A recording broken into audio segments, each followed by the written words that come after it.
Hey everybody, I hope you're all doing good. Today I got the Great Baggi done from Monster Hunter, and I think it turned out okay. I mean, it's definitely not accurate. I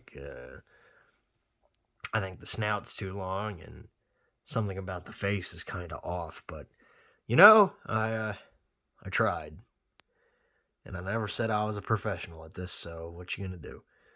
I guess I'll start with the mouth here.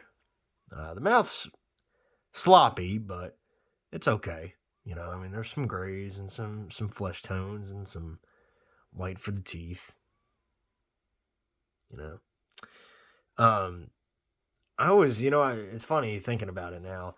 I always like sculpting teeth on creatures, but it's always kind of hard because a lot of creatures have different kinds of teeth, and when you make teeth, you just want to make them big and bulky and long and jagged. But I don't know. A lot of animals don't reasonably got them kind of teeth, which makes sense. They're those kinds of teeth are weird to say the least. So then from that point on, you got sort of like the proto feather type mutton chops, which were black, done with a silvery covering. As I kind of noticed that throughout a lot of the depictions in the art was mostly this creature was kind of like a darkish gray with a lot of like kind of purplish silvery patches along the face and back. Turn on my light here. There we go. And yeah, with like a black kind of spouts of hair, or I guess proto feathers is probably the best way to say it. um and then of course it got the markings on the body, which are done in kind of a so-and-so fashion. Like I said, don't mind all this stuff. This is like all this stuff on my fingers is dried expanding foam. Yeah, that's what it is. um I was doing some work last night on the megalodon, and hey, what you gonna do? I tried to see if you could flatten and shape expanding foam with water, kind of like how you do it with caulk. It don't work. But anyways, yeah, you just got the variations and the patterns and all that, and it looks okay. I mean, there's some overlap and some bleeding through, but I mean, it's fine. It's not, like I said, this whole dude is kind of sloppy. You know what I'm saying? Like it's not really the best job I've done by any means. But nor is the sculpt, honestly. This one honestly might be a fluke, or whatever you folks would say. Kind of like, I don't know. I have my good ones, I have my great ones, and then I have my not so great ones. Like, I don't know. For example, let me just pull out one that I did like a year or so ago. Like, I got the Nandy Bear here. It's kind of like in the similar vein. You know what I'm saying? Like with this Nandy Bear, it's kind of like, this is one of my better old ones, by the way. And as you can see, yeah, it's not really all that good. But it's kind of like, it's almost like a more modern version of that.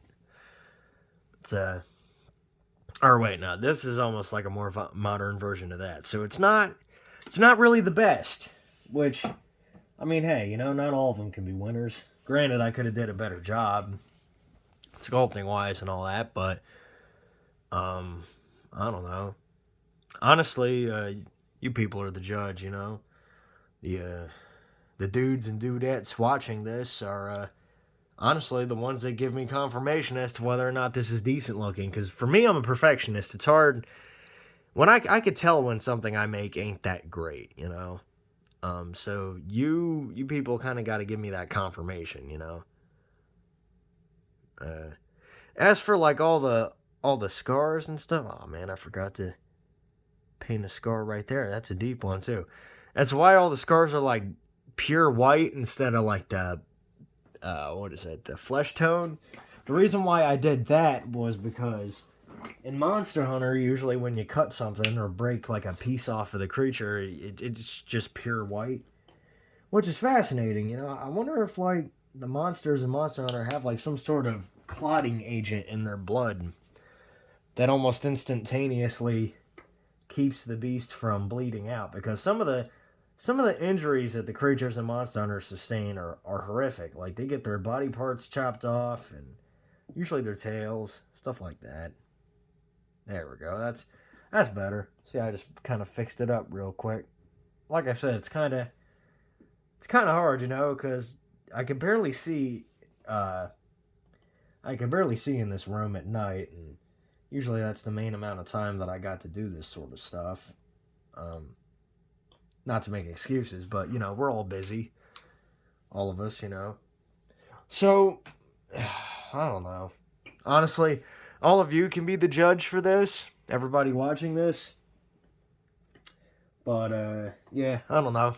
I don't really think it turned out all that great, but who am I to say, Just in terms of just detail, I mean, there's just kind of the general stuff, the darker, kind of purplish almost in tone underbelly. You got the lighter colors here. Got all these white scars going along the body, which could be from oh, my bad. Which could be from like failed attempts of hunting it.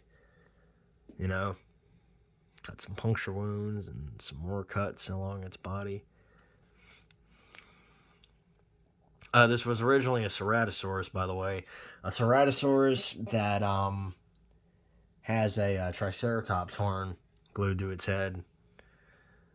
So, yeah, definitely not the best looking beast I've made, but, I've said that already.